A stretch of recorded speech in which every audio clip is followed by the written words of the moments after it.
नमस्कार, मी मनोहर पवार. TV1 मराठीमध्ये आपले सहर्ष स्वागत. पाहूया आजच्या ठळक घडामोडी. जत तालुक्यात उन्हाची तीव्रता वाढली. भर उन्हात नेते कार्यकर्त्याची चांगली दमछाक. लोकसभा निवडणुकीचा तिसरा अंक सुरू. लोकसभा निवडणुकीचा तिसरा अंक जत तालुक्यात सुरू झाला असून लोकसभा निवडणुकीचे वातावरण चांगलेच तापायला सुरुवात झालेली आहे. सकाळी 10 वाजल्यापासूनच उन्हाच्या तडाख्याने उमेदवार आणि त्याचे समर्थक हैराण होत असून भल्या पहाटेपासूनच प्रमुख फळीतील नेते कार्यकर्त्यांची मतदारांच्या गाठीभेटीचे कार्यक्रम सुरू झाल्याचे पाहायला मिळत आहे. खासदार संजय काका पाटील यांच्यासाठी आमदार विलासराव जगताप, डॉक्टर रवींद्र आरळी, सभापती तम्मनगौडा रवी पाटील, जिल्हा परिषद सदस्य सरदार पाटील, भाजपचे ज्येष्ठ नेते शिवाजीराव ताड, माजी सभापती प्रकाश जमदाडे, भाजपचे तालुकाध्यक्ष चंद्रकांत गुड्डोडगी, सुनील पवार, जत पंचायत समितीच्या सभापती सौ सुशीला तावशी आदी नेते मंडळी गावोगावी सभा घेऊन आपली भूमिका मतदारांना पटवून देत आहेत. तसेच उद्योजक, व्यापारी, कलावंत, शिक्षक, प्राध्यापक, डॉक्टर, इंजिनियर, व्यापारी, नोकरवर्ग आदी घटकातील मान्यवरांना भेटत आहेत.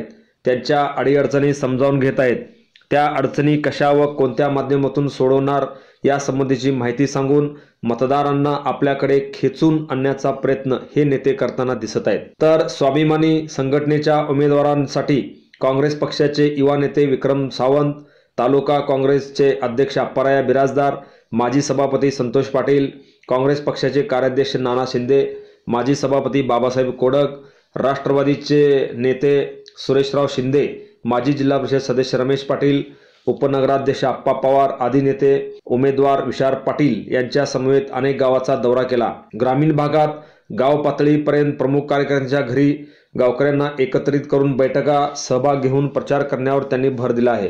तर काही ठिकाणी जाहीर सभा करून जास्तीत जास्त मतदान करा असे आवाहन त्यांनी यावेळी केले आहे. तर इकडे बहुजन वंचित विकास आघाडीचे उमेदवार गोपीचंद पडळकर यांच्यासाठी समाज कल्याण सभापती ब्रह्मनाथ पडळकर, जत तालुक्याचे नेते अशोक बनेनावर यांनी अनेक गावात भेटी देऊन यंत्रणा वाढवली आहे. या तिन्ही उमेदवारांची बोलण्याची आक्रमक शैली आहे. लोकसभा निवडणुकासुद्धा विकासाच्या मुद्द्यावर घेण्याची गरज आहे. तालुक्याचे विभाजन, म्हैसाळ योजनेचे पाणी पूर्व भागातील गावांना मिळाले पाहिजे. तालुक्यातील अनेक रस्ते झाले पाहिजेत.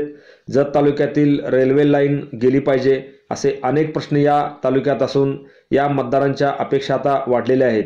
याची दखल घेऊनच प्रचार यंत्रणा राबविण्याची गरज आहे. हे जरी असले तरी गेल्या 4 दिवसापासून मात्र जत तालुक्यात उन्हाची प्रचंड तीव्रता वाढली असून अनेक कार्यकर्ते, नेते मात्र चांगलेच घामाघूम होताना दिसत आहेत.